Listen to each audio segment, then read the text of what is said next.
intentionally did not plan it on the 14th. We just didn't want that alteration to be there.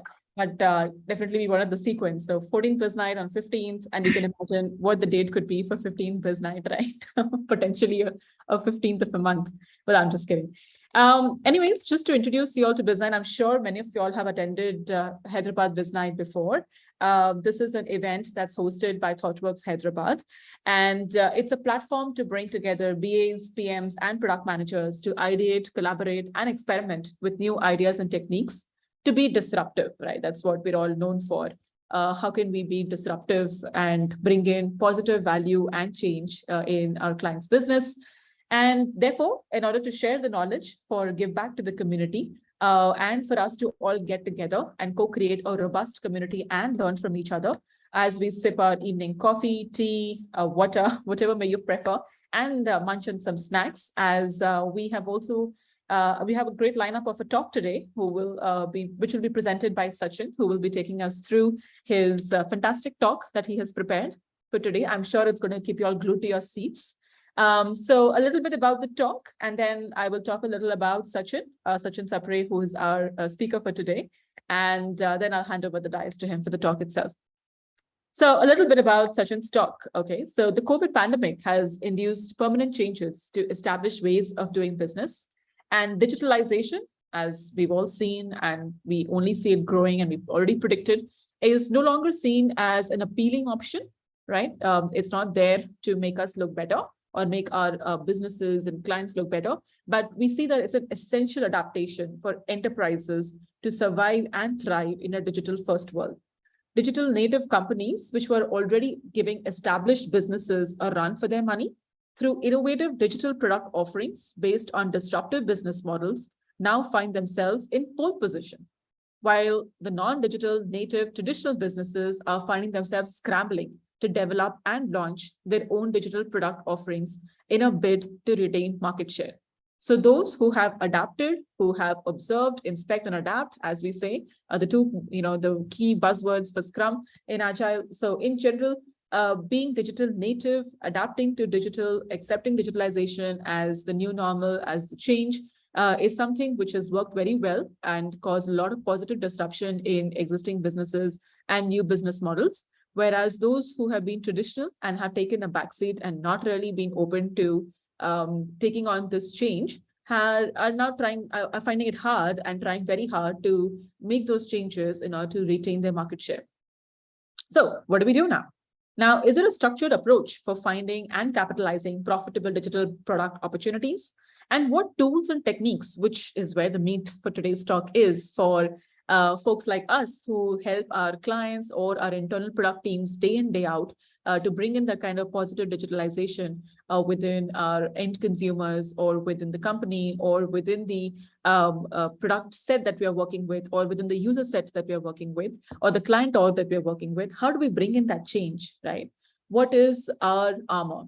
What tools and techniques can we use in order to support such an endeavor? How do we bring in that positive change, that value add, that digitalization, and make the company or the client we're working with digital native? And most importantly, how can we measure success, right? So yes, we have used these tools and techniques, but how do we know the before and the after? What was the impact? How did it create that change? So in this talk, Sachin will attempt to answer these questions for us using some real life case studies. Yeah, and that's the best part, right? When you see them in action, when you see that they have worked for certain clients that we have worked with and has been successful, those endeavors have been successful for them, is something that helps us know that this was successful. This did bring success for our clients.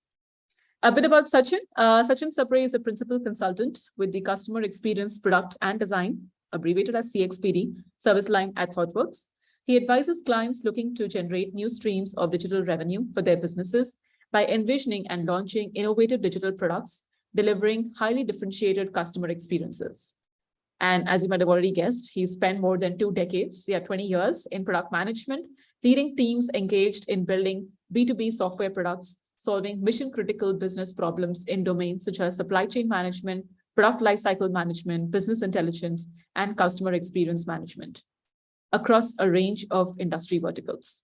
He takes keen interest in exploring the potential of emerging tech in disrupting existing business models, creating new forms of customer value, and transforming customer experience in a digital-first world. So welcome to the dais, Sachin. Your immense history and the amount of time that you have spent in the industry is already indicative of the kind of enriching talk that you will be delivering to us. And we just look forward to it. Can't wait for you to get started. Just before you start, one endeavor, one request to all our attendees on the call today. Please do use the chat forum and the Q&A forum to either interact with Sachin or with the other folks in the panelists. We will try to take as many questions as you ask, either on chat or on Q&A to Sachin, either during the talk or towards the end of it. But we urge you to ask as many questions as possible. Remember, nothing is silly. No question is a silly question. And we don't want any questions left unanswered at the end of the session. So please do post your questions in the chat channel or the Q&A channel, whatever you're comfortable with. We have a bunch of panelists and folks who are helping us out with the session who are on the call with us. And they'll be keeping a close eye out on the questions, clubbing them together and making sense out of it and taking it back to Sachin so that those questions can be asked either in transit during the talk, in flight, or at the end of it. And we do have a dedicated, 5 to 10 or maybe 12-minute session for Q&A alone. So we'd really request you all to stick around till the end and also ask questions and seek answers in that duration. We're also recording, like Shrikant called out, we're recording the session. It will also be later on streamed onto YouTube, and where you can go and refer to it and share it with your friends and family. Please do that. But for now, stick around and enjoy this talk. I'm sure it's going to be extremely enriching and valuable as it has been for us to listen to Sachin. And just when we were going through the talk with him at an initial level. Enjoy the talk, folks. Enjoy your time here, and over to you, Sachin. Thank you. Thank you, Khushbu, and thanks everyone for joining us today evening. It's a pleasure to be here. What I want to do today is, as Khushbu has said, the topic of the talk is really about building digital products. And I've structured my talk into 3 parts. We'll spend a few minutes examining why is it that digital products have now appeared firmly in focus, and why is it on top of the strategic agenda for businesses and companies trying to keep up with a rapidly changing world. So we'll spend a few minutes looking at that. I'd like to share some evidence of the changes that are happening both pre and post pandemic. Then we'll move on to taking a look at what does it take to actually join this race and digitalize your business. What are some of the challenges that companies face in their endeavor to digitalize? And we'll look at 2 of these challenges. First and foremost, the whole question of how do we even find digital product opportunities and assess them. And then how do we build a very engaging and differentiated customer experience around it so that it gets the kind of engagement and adoption that companies expect and actually translates into an impact on their bottom line. And what I'm going to do is pick 2 case studies of work done by my colleagues in the CXPD team in India to primarily illustrate some of these principles and concepts in action. Right? And both of the, I've intentionally chosen work done by colleagues in India and also clients who work with our teams in India so that you're better able to relate to them. Okay, so let me share my screen.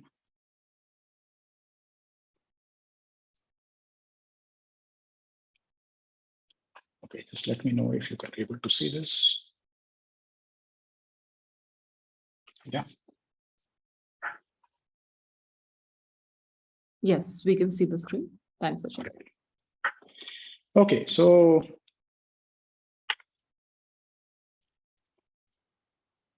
let's start with the first question, right? And this is going to be structured as a set of 3 questions. So why are digital product opportunities in focus today? And what is it that has made companies sit up and pay very close attention to finding digital opportunities in their business? And what I want to emphasize here is that I'm going to make a distinction between digitization and digitalization. And what I mean by that is digitization is simply the process of converting your products or services to a digitized forms that they are amenable to consumption in a digital kind of a way. Whereas digitalization, takes that mandate much wider, and it attempts to find ways in which you can use digital technologies to transform your business in certain ways, right? And it is the latter that is going to be the focus of my talk today. So why is it that these opportunities are in focus? And for that, I'm going to draw on some research that McKinsey had done sometime last year. And though this is a bit dated by now, I think most of their findings are very much relevant and something that all of us are I'm sure, witnessing in the course of our work and life today. Digitalization has obviously taken center stage, and the COVID pandemic has only served as an accelerator. So, although companies were already thinking about how they need to be tech companies and how technology needs to be an integral part of their business, the pandemic has accelerated that pace. And there are two reasons for this. One is, of course, that consumers have embraced new ways in which they can go about their lives, and they've come to appreciate the convenience and advantage that digital channels offer to them. And in the process, they have become ever more demanding.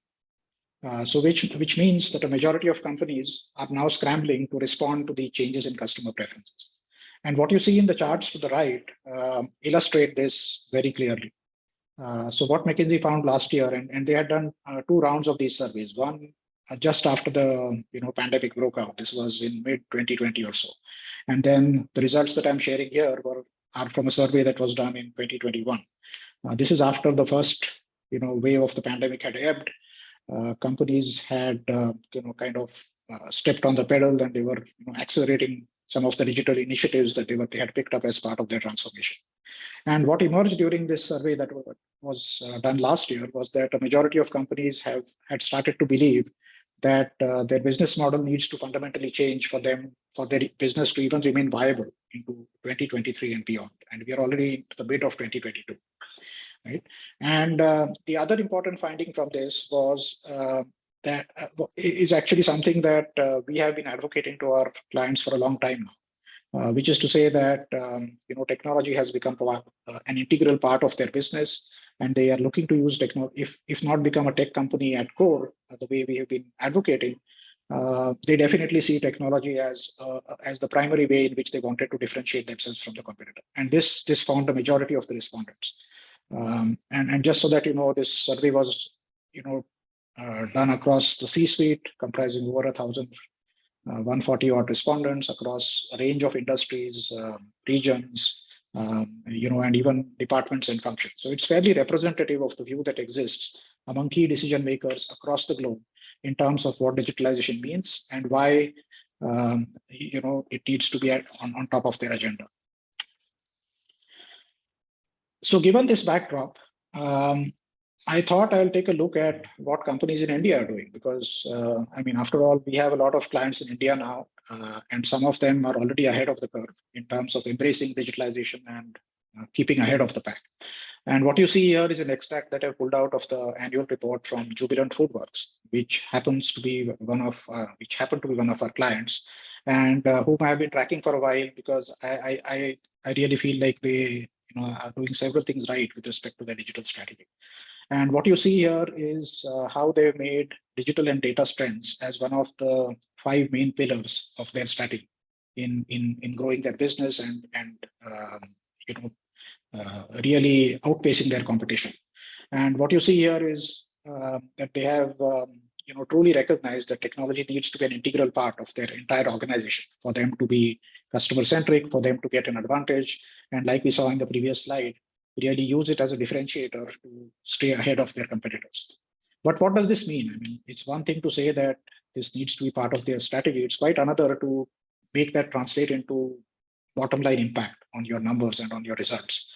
And so if you take a look at this, which is again drawn from that same annual report for FY 21-22, you can see that they've clearly identified digital KPIs that measure the impact that their digital initiatives are creating on the company's bottom line. OLO here, by the way, refers to online ordering. And one of the trends that you will see here is that although the pandemic broke out in 20 and then saw a sharp rise in the share of online ordering to their sales, it has continued to grow even after that. Right? And if you look to the far right, the app downloads have been on a continuous increase ever since.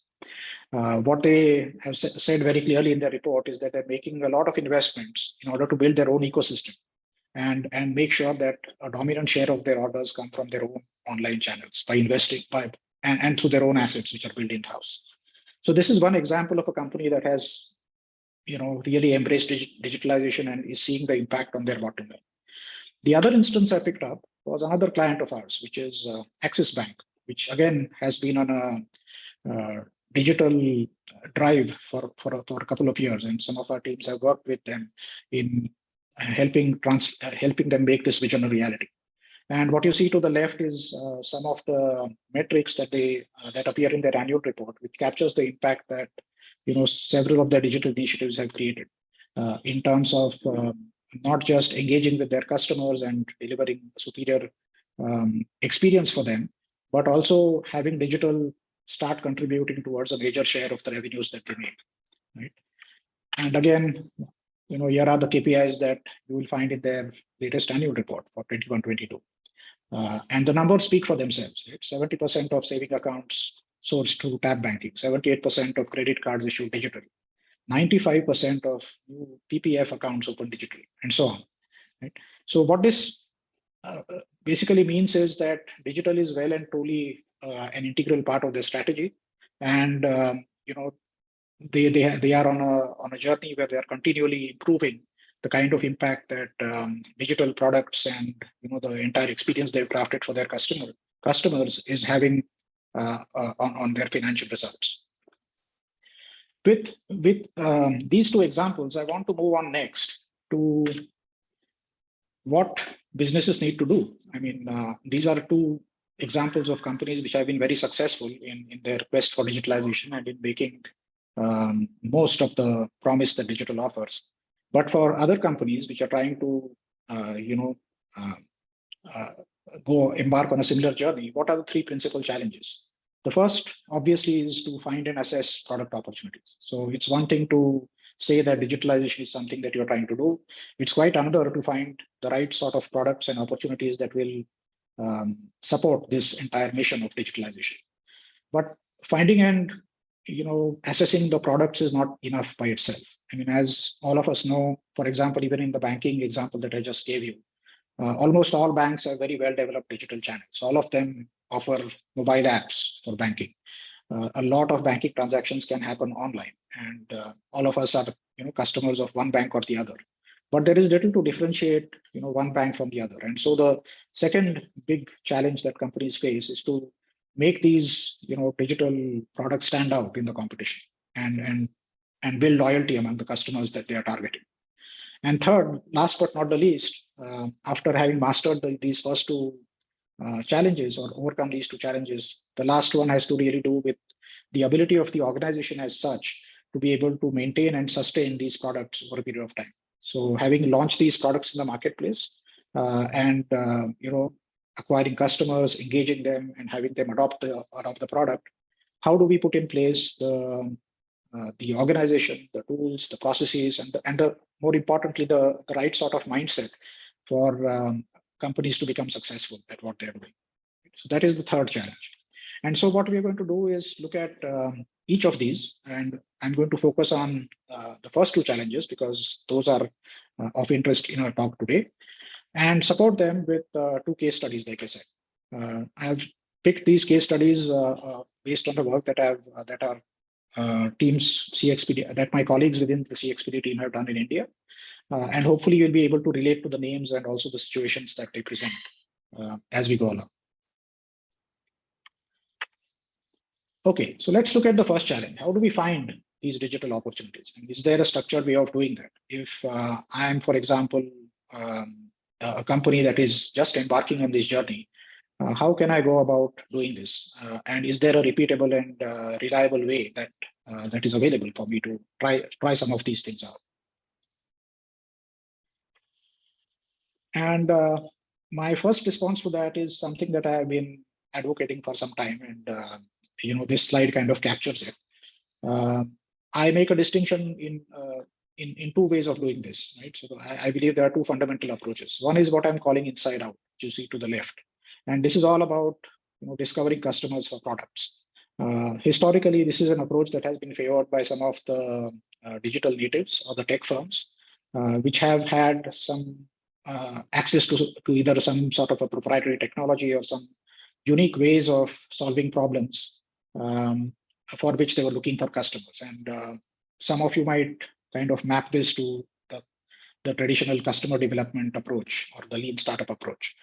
And at its heart, what it does is look at the product that is available inside the organization. And when I say product, it's in a very general sense. What it really means is the ability to solve certain types of problems, and then go out there and find customers who might be interested in that product. So it's and in that sense, it's an inside-out approach. And to the right, what you have is what I call outside in, which flips this on its head and tries to discover products for customers. Right? So given all the customer needs that we find out there, we come back into our organization and then see in what ways we can support those needs and what sort of products can we build that will meet the needs of customers out there. And in that sense, it is an outside-in approach. Again, some of you will be able to map this readily to our classical design thinking. So on the left, you have customer development. On the right, you have design thinking. And in most instances, it's not an exclusive choice between these two. And more often than not, and in some of my recent engagements, I've come to find that one often needs a blend of these two. So it's like a hybrid approach. You use elements of inside out, but you also need to have an outside-in approach for your products to be truly successful in the market. So if these are the two fundamental approaches that are available, how do you go about finding these products, right? And here, this is the kind of journey that we have been advocating to clients who approached us. And as part of the CXPD service line, I've seen a lot of pursuits. I've seen a lot of client inquiries coming, where clients are asking us exactly this: how do we embark on our digital journey? Can you tell us, what sort of a cycle we need to go through to make our dreams a reality? And what we say is that it typically starts by answering a few key questions. And what you see here are the different stages in a typical life cycle of launching, of finding that idea and launching it into the market. So at the outset, and where you start answering these questions will depend on where you are in your journey. So it could be that you are yet to identify specific product ideas that you believe are worth pursuing and investing in, or you could be at a stage where those ideas have not yet taken shape, but you want to start from first principles, and in which case you might be at the envision stage, which is to the far left.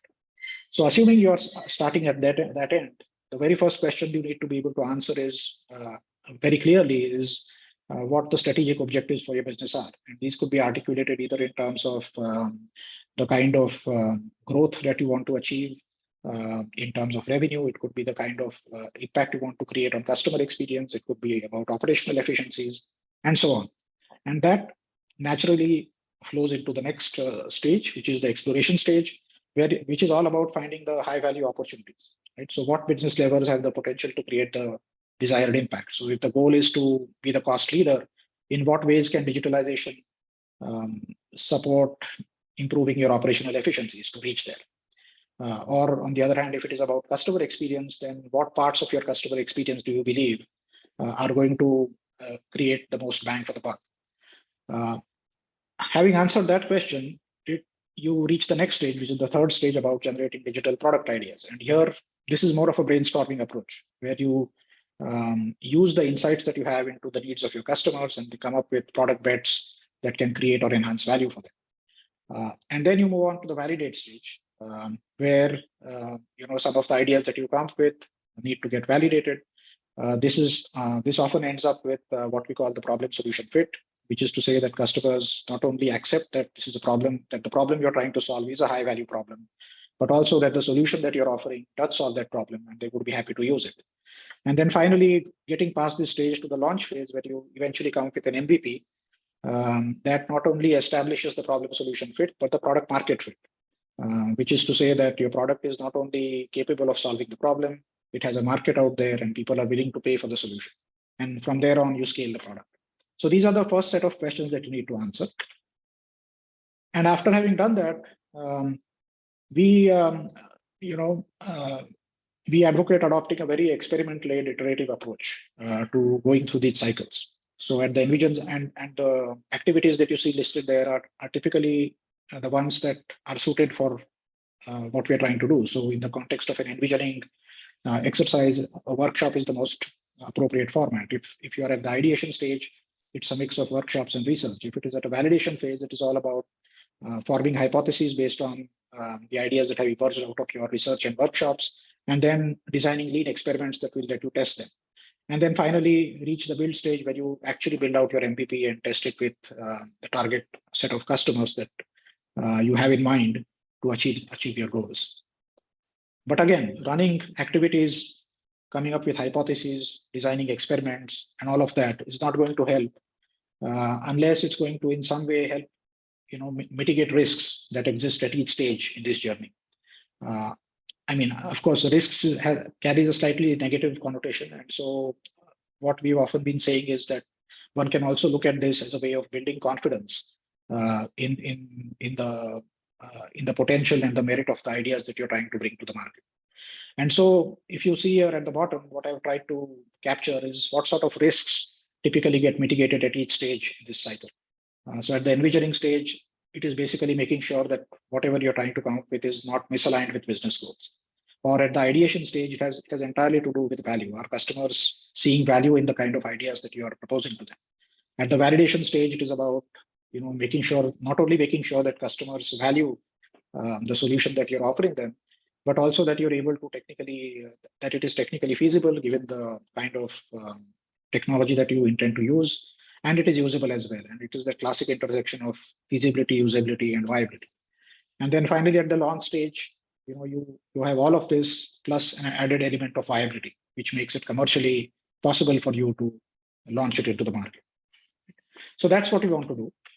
But we also want to specify metrics. So in the process of running these activities at each stage, regardless of where you are in the cycle and the kind of risks you're trying to mitigate, you also want to be able to offer objective measures of success. And so again, what I've done here is captured some examples of the type of evidence that you might want to generate at each stage of the cycle. So at the ideation stage, where most of the focus is really, the metrics might include, evidence of revenue potential based on discussions you might have had with your internal stakeholders, and typically these internal stakeholders will be people who are close to customers. So they are your sales teams, the marketing teams, who can offer you feedback on whether the idea holds potential in terms of the revenue it can generate, or it could be simply, achieving a fit with your market position. So your current brand positioning might permit you to offer only certain types of products and solutions, and so is what you're offering in line with where you aim to be. Or it could simply be value confirmation by decision makers on the customer side, where you bounce your idea off a select set of target customers and then see how they respond to it, and then go from there, and so on. So for validate, it could be about customers confirming the problem, agreeing to use your problem. Maybe it even has to do with them willing to share data and helping you test out the solution. And then finally, when you reach the launch stage, it is simply willingness to pay, and whether your idea is going to see the light of the day or not. Okay, so these are the few steps that you would typically go through before you not only identify an idea but also validate it and get it to a point where you're ready to launch it. Now, if this is the process, what I want to do next is use a case study to illustrate some of these principles in action, and hopefully that offers a much more realistic example of how this has been made to work in a real life situation where the client had certain objectives and where some of the principles that you see here were made to work in support of the client's mission. Okay, so the first case study that I'm going to use is one that is based on the work done by a colleague within the CXPD service line for a client called SPI Cinemas. And some of you might be familiar with this name. They had a very iconic set of theater. They had the Satyam Theater in Chennai, which kind of redefined the cinematic experience. It was a chain essentially. And subsequently, it was acquired by PVR a couple of years back. So it's now part of PVR. But when they approached us, the problem statement that they had for us was twofold. First of all, what were the digital product opportunities in a setting that involved a cinema chain business, right? It's a very different type of setting.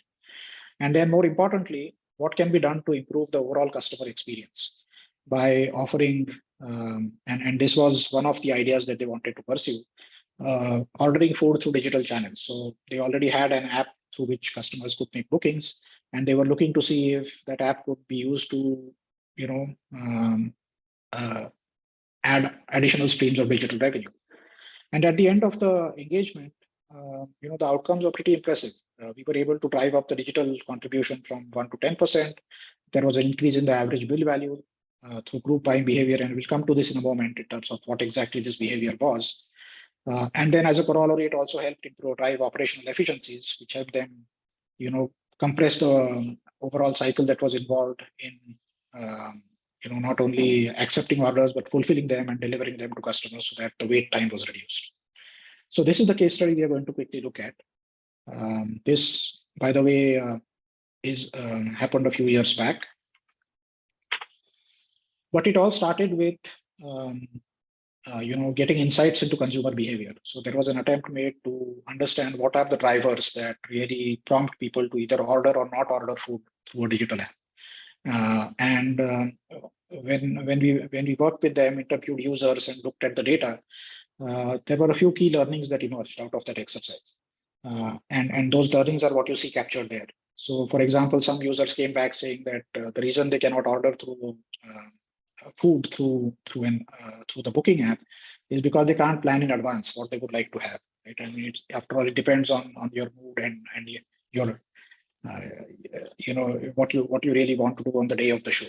Or, for example, they can't decide upfront what they will eat. Right? Or for example, after looking at the data, although there were about 200 odd items on the menu, it was realized that the 80-20 rule kicked in the sense that 80% of the sales were being contributed by less than 20% of the items on the menu. And so there were these several things that were there in the backdrop when the team did that initial research of talking to users, looking at the data, and that data was derived from the point of sales because online ordering was not an option up until then.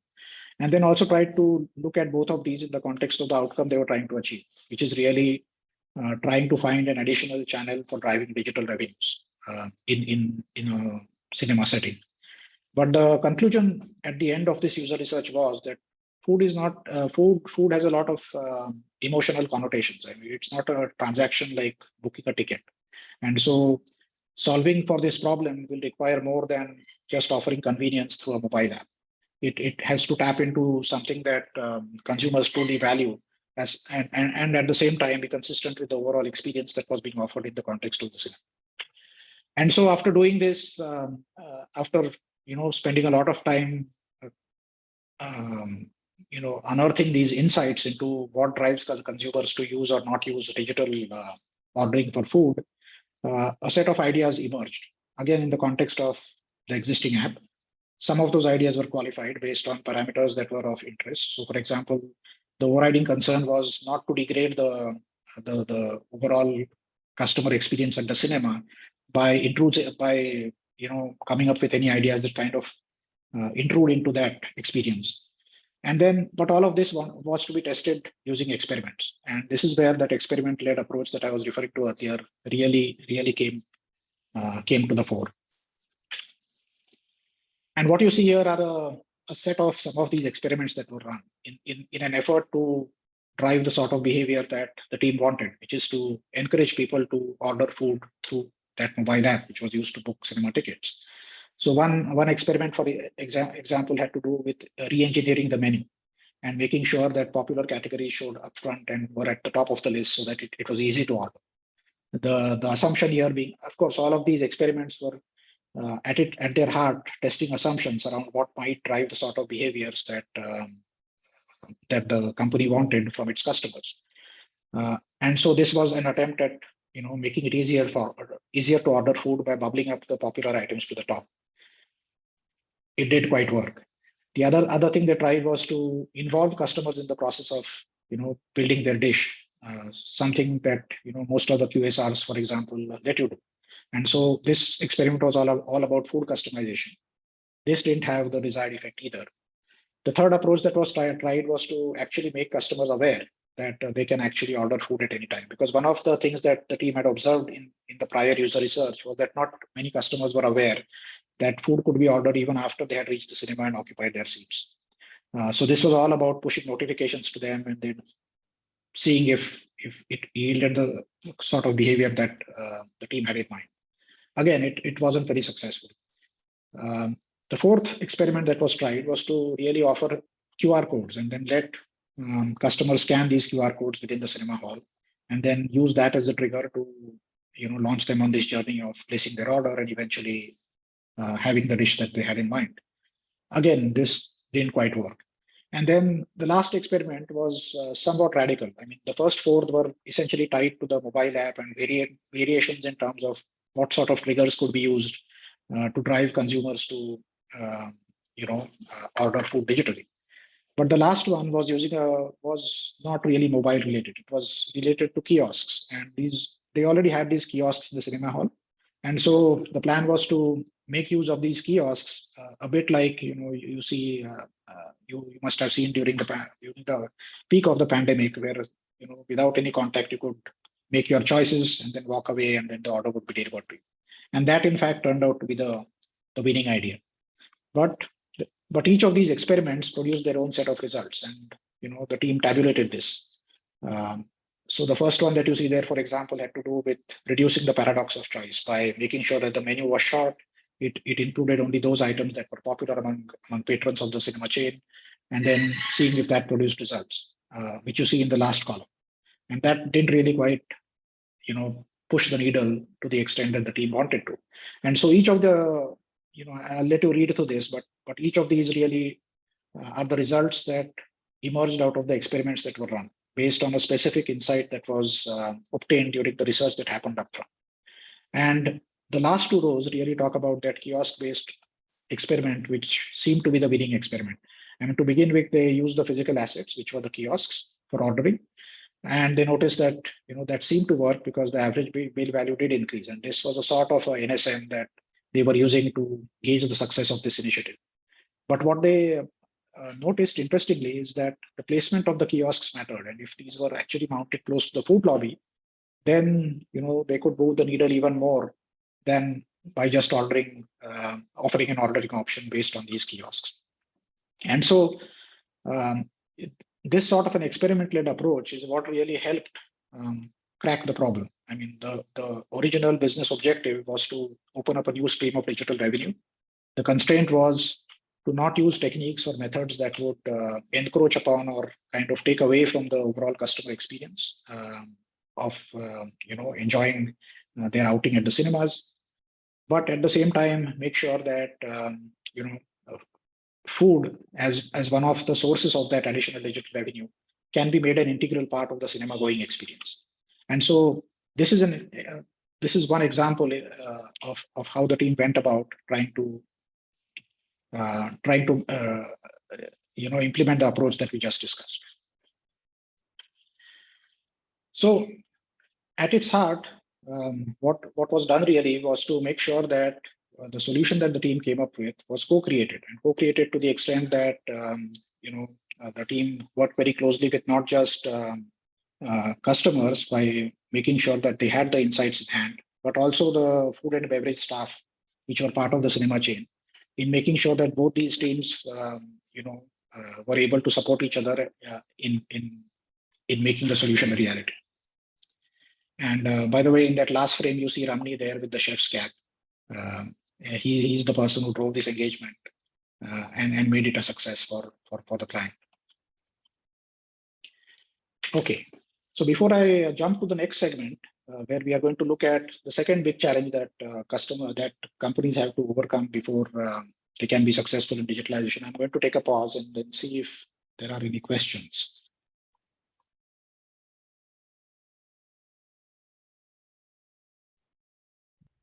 Not a question. I just had one comment when I saw the list of experiments.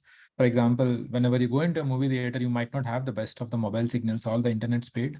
or sometimes you typically don't take out your mobile out of the fear that the screen might disturb people who are around you. It might disturb the experience, or you yourself, for example. I don't like taking out my mobile in the middle of a movie. Do you think any of those could have biased, or in the sense, could any of them impacted the result and the kiosk eventually became the winner because of these factors? Absolutely, absolutely. I mean, that is definitely one of the things that must have influenced customers. I mean, although there were some things that emerged very evidently when the interviews happened. By the way, one of the things that Satyam used to offer, I'm told, is at seat delivery of your food items. So what that meant is that you could place an order at the time of booking and then have it delivered while you were enjoying the show. And then they kind of voluntarily withdrew it because they realized that this was not really a great experience for others who were not enjoying their food while watching the show. But some of the people who were ordering food online and before the show were not very happy with this, because they actually wanted to do, have the food delivered to them at their seat. But you're right. I mean, there are several reasons why there was this reluctance around using mobile, which is one of the reasons why the attempt was to encourage patrons to order before the show and not once they entered the movie hall. But that didn't really quite go the way they wanted. And yes, you're right. This could well be one of the reasons. Okay. And Sachin, meanwhile, Naeem had one question. I'm also sharing it with everyone so that people understand the context around it.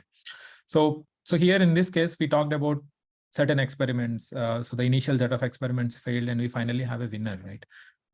So how did the customer react during the initial 3 attempts where things didn't go through, and how receptive probably were for the next experiment when the first couple of them failed? Yeah, great question. And this is something where the third challenge that I was talking about kicks in, meaning, do you have the right mindset to be able to invest in and see these digital initiatives become a success? Now, the good thing was, in this specific context, the client happened to have a very progressive mindset. And so they were not really bothered by the fact that many of these experiments had either failed or that they were not really helping them get any closer to the objective that they had in mind. And in fact, from my conversation with Ramani, what I came to know is that the client was actually very keen to just capture the learnings that emerged out of each of these experiments, rather than obsessing over the fact that some of them had failed.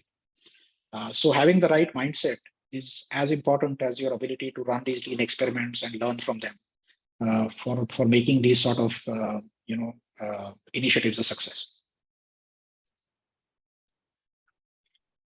Thanks, Sachin. Naeem, hope that answers your question. Feel free to post any follow-up questions in the chat window.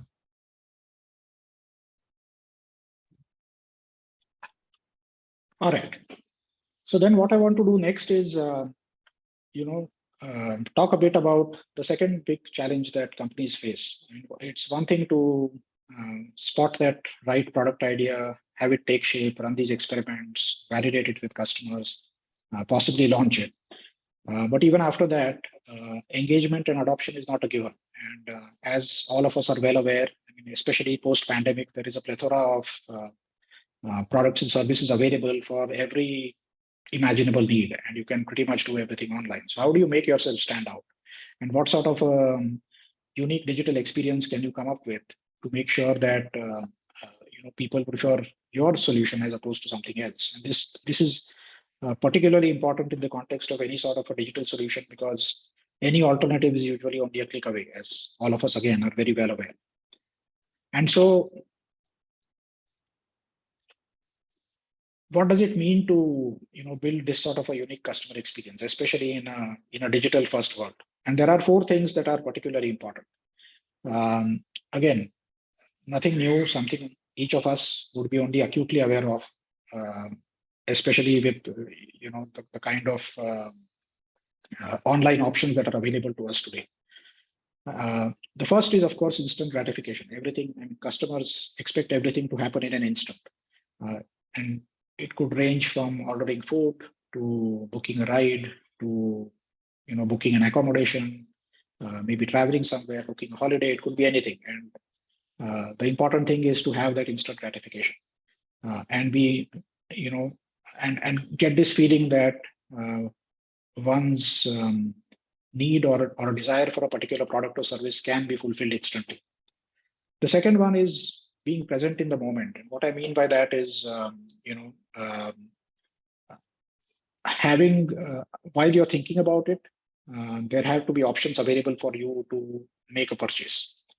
This could be some sort of an impromptu need that you have, or it could be something that or it could be just an impulsive buy that emerges on the spot. And so the experience has to be designed in such a way that it always supports you in the moment. The third one is eliminating friction at touch points. This is not necessarily something that is true of a digital product per se.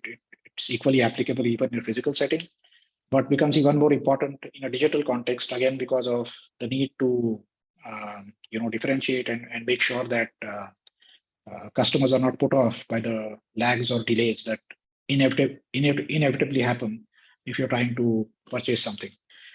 And then the fourth is omnichannel personalization. Right? And what I mean by this is not just the fact that what you're trying to do is available omnichannel, but it is also personalized in an omnichannel way. And to be sure, today technology options exist that can, support each of these aspects of consumer behavior in what I'm calling a digital first world. So obviously, chatbots are there all over the place, and I'm sure all of us have been using it. We have our own chatbot as well within ThoughtWorks.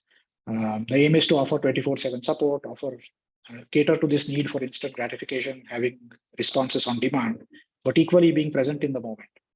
Then, of course, you have AI/ML solutions, and these cater very well to, again, being present in the moment by offering the right recommendations, offers, making sure that the right set of keywords that you punch into Google bring up the right set of results that would be most appealing to you based on what you're trying to look for. Then there are AR/VR technologies that support virtual views and try-ons, and this is an attempt to. This again supports very well the need to eliminate friction at touch points. In a fashion setting, for example, try-ons have become pretty much table stakes for anyone trying to set up an online store that offers this. And then there is, of course, data, which is there all over the place, and which is particularly well suited, which is particularly useful for the omni-channel personalization imperative that emerges in the context of this digital first movement. Right? So what I want to do next is, again, share another case study based on the work done by some of my colleagues in CXPD in India. But in a very different setting. I mean, we looked at an example of how a cinema chain was trying to adopt a digital initiative by using some of the principles that we discussed. What we'll do next is look at a totally different setting. In this context, the client happens to be an agri-input manufacturer. But again, trying to digitalize their business and looking for ways in which they can better connect with customers and open up new channels for them to make purchases. So this case study is really about bringing in a conversational digital purchase experience.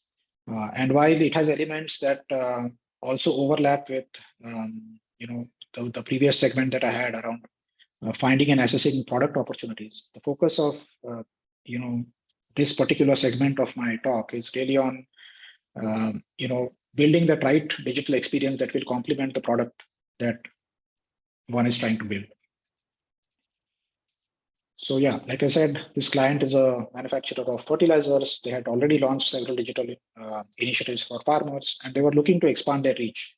One of the goals was to build a sort of marketplace by connecting these farmers with retailers, and then hopefully using those retailers to establish a connect with their end customers, because they obviously did not have that direct connect with the end customers.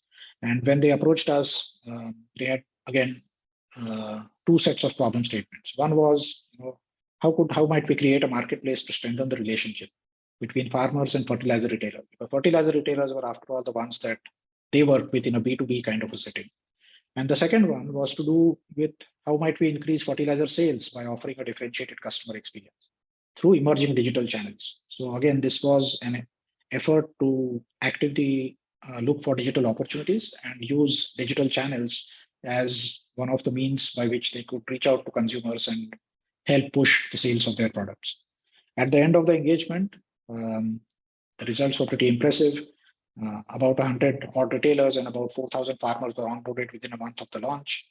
The team was able to gain the trust of farmers in the platform that was built, both for knowledge of techniques and best practices, but also for product recommendations, which is what the company was really interested in. And then the happy outcome was that farmers did recommend this solution to their friends and peers, and it achieved publicity through word of mouth. So as they went about this, some of the things that you see here are kind of overlapping with the things that we spoke of before. So there was still this same envision, ideate, validate cycle. But what I wanted to focus on is the way that they chose to design a customer experience around this whole digital channel that was very uniquely suited to the needs of their customers in India. Right. So they did go through this context and discovery phase where which kind of maps to the envision stage that we spoke about earlier. There was research that happened in terms of what is it that farmers were looking for. Some personas were drawn up based on the findings of that research. That in turn led to a series of concepts and wireframes that were built to support that journey. 3 different journeys were identified, one for onboarding, one for selling, and so on. And then finally, there was this test and iterate cycle that we spoke about to refine it based on feedback that was received from users. But at its heart, there were 3 categories of assumptions or hypotheses that the team wanted to test and use in the course of designing the right sort of experience for users. The first was channel, and obviously, as you can imagine, this would have a big bearing on the type of user experience that is appropriate. And it was decided that the assumption they would want to test is to leverage social channels as a medium and see if that was successful in first of all acquiring customers, but then eventually also adopt the solution that they had in mind. The second one was around markets, and the assumption to be tested was that this will work probably better in some of the emerging markets like India, China, and Thailand. And the third set of assumptions was around what should be offered first and what might work best in acquiring customers before the solution can eventually mature and take shape. And so the assumption they started with was to basically use a product catalog, address order inquiries, and do some very basic stuff before evolving it further. Okay. And these were some of the key insights that emerged out of the research that happened. One set of findings was around what is it that were the key influencers for farmers to make decisions around their purchase. The second one was around expectations from retailers, because mind you, I mean, this was after all an attempt to connect farmers with retailers, and it emerged that farmers were actually expecting advice from retailers on their needs, and something that could be tailored and made specific to them and their specific situation. Obviously, since this was the post-pandemic phase, there was a big increase in the usage, familiarity, usage, adoption of not just e-commerce, but also payment apps. So that had a role to play. And then last but not the least, something that is only, might intuitively sound very obvious, but was something that emerged when they did the research, was that most of the farmers were not only on WhatsApp, but preferred video content as opposed to document or image-based content. And to that extent, whatever experience that was designed needed to take this into account for the offering to be effective and impactful in what it was trying to do. And this is what it led to. As you can see, it was a fully conversational design based on a set of guidelines. So, for example, they decided to use a chatbot, and that chatbot, had a number of options that made a linear flow of the conversation possible. The products were obviously offered, but there were also options to help users navigate away from this and have a human interface available in case this conversation was not really going the direction that they wanted to. And so what the team found is that tapping into this familiarity that their target users, which happen to be farmers, and by the way, the target market or the target customers among this farmer segment that was identified happened to be in some of the Indian states, Haryana, Maharashtra, and so on. So whatever design that they had come up with had to make sure that it could resonate with the type of customers and their needs and specific what should I say, habits with respect to usage of digital channel that could make it successful. Oops. Okay, so hopefully that kind of helped illustrate some of the principles in terms of what it takes to not only find and assess those product opportunities, but also build a user experience around it that will make it impactful, that will help not just build engagement and adoption, but also help drive the bottom line results that are so important in a digitalization initiative. All right. And with that, I wanted to close by saying that, although I have articulated three main problems as the problems that businesses face when they embark on a digitalization challenge, on a digitalization initiative, at ThoughtWorks, we happen to have three offerings which are mapped to each of these challenges. So within CXPD, for example, there is the idea to market offering. This directly addresses the challenges businesses face in identifying the right product idea and then taking it through a process where they can launch it to the market as quickly as possible. So this is all about creating products and services and generate new digital revenue streams, which is what both these case studies attempted to illustrate. The second set of services has to do with customer experience strategy. This is all about putting customers at the center of your strategy and building an experience, a digital experience specifically, that will help differentiate your product. The third one addresses the challenge around having the right organization, processes, and mindsets within the teams at these in your business to help you grow, scale, and sustain your product. So after having envisioned the product, built it, and launched it in the market, it is not a job that is done. And this is something that needs to be in a continual evolution, continuous evolution for it to be successful and help keep up with the changing needs of the business. And so this third offering, which has to do with product management transformation, is all about inculcating the right mindsets and establishing the right best practices for companies to be able to sustain their digital initiatives. And then the fourth one that you see there is obviously something that we have for a long time, which is product design and delivery. This takes off where the idea to market offering kind of finishes, which is to say that after having established the product market fit, after having tested the MVP, it is time to scale the product, and that is where product design and delivery comes to the fore. So you scale a proven product using a lean product development approach, and this is something that we've been doing for a long time now. And with that, I will close. Thank you. So Sachin, we have a couple of questions and some comments around the earlier case study we discussed. Mm-hmm. Is it fine if we quickly go through some of them? Yeah, sure. So one of the questions is around the second case study you have mentioned, where particularly when you mentioned it in the context of the Indian customers. So did they use English language, or did they actually customize it for the state at which they are targeting? So from what I know, it was English that was used because even though it is WhatsApp, as we know, people are. So first of all, the level of tech savviness does matter. And for folks who are already using apps and more specifically WhatsApp, English tends to be a language that they're comfortable with.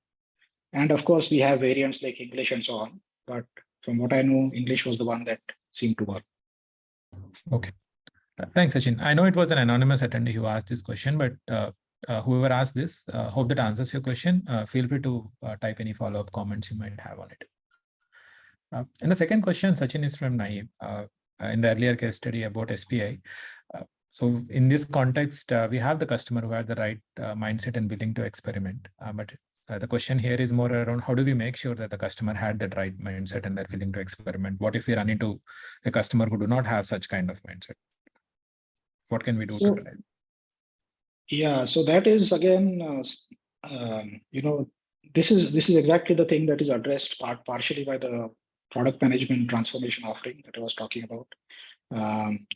So one of the things, I mean, after all, as all of us are well aware, the success of any digital initiative is less about technology and more about people.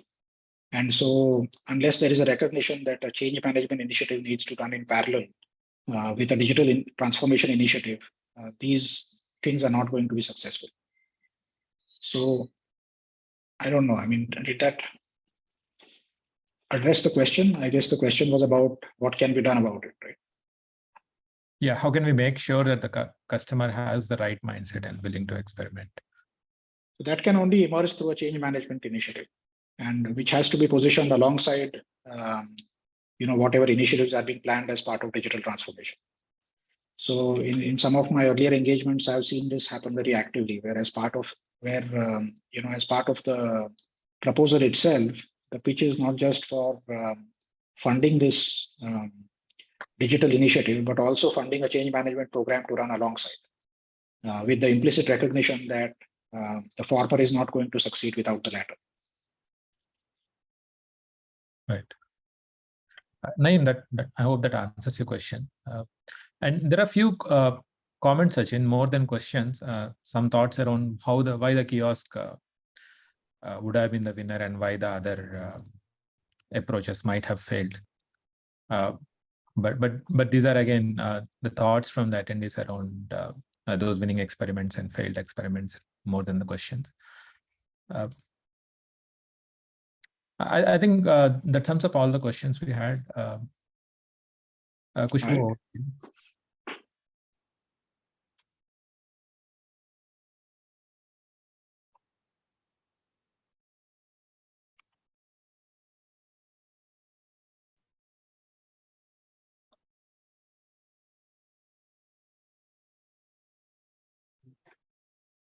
Push me on mute. Yes.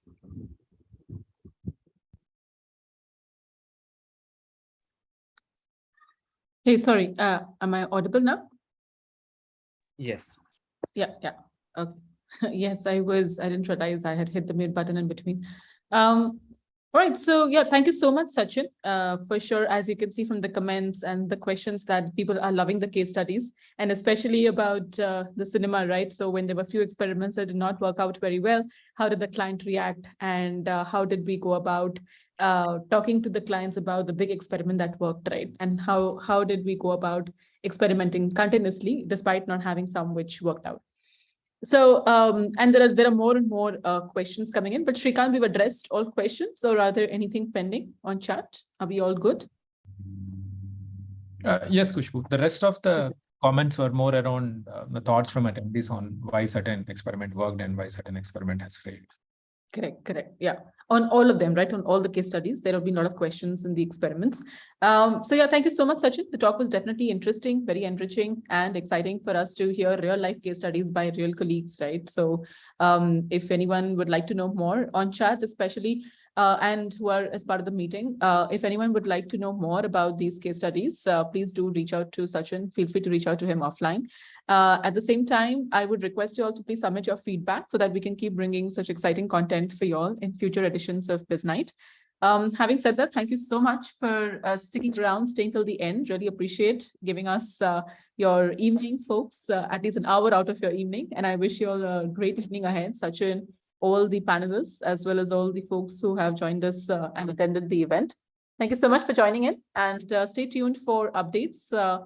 You will see the talk, which will be hosted and streamed on YouTube. So do reach out and watch out on the YouTube channel, or reach out to any of us if you would like to get a first-hand copy of the recording. Then do reach out to us via the same mailing list for BizKnight. We are happy to share if you would like to circulate further. But the YouTube channel and the talk hosted over there would be a good way to share and circulate. Yeah, thank you so much, everyone. And do watch out for more editions. Have a great evening ahead. Bye-bye. Thanks, everyone. Bye. Thanks, Sachin. Thanks, everyone. Bye.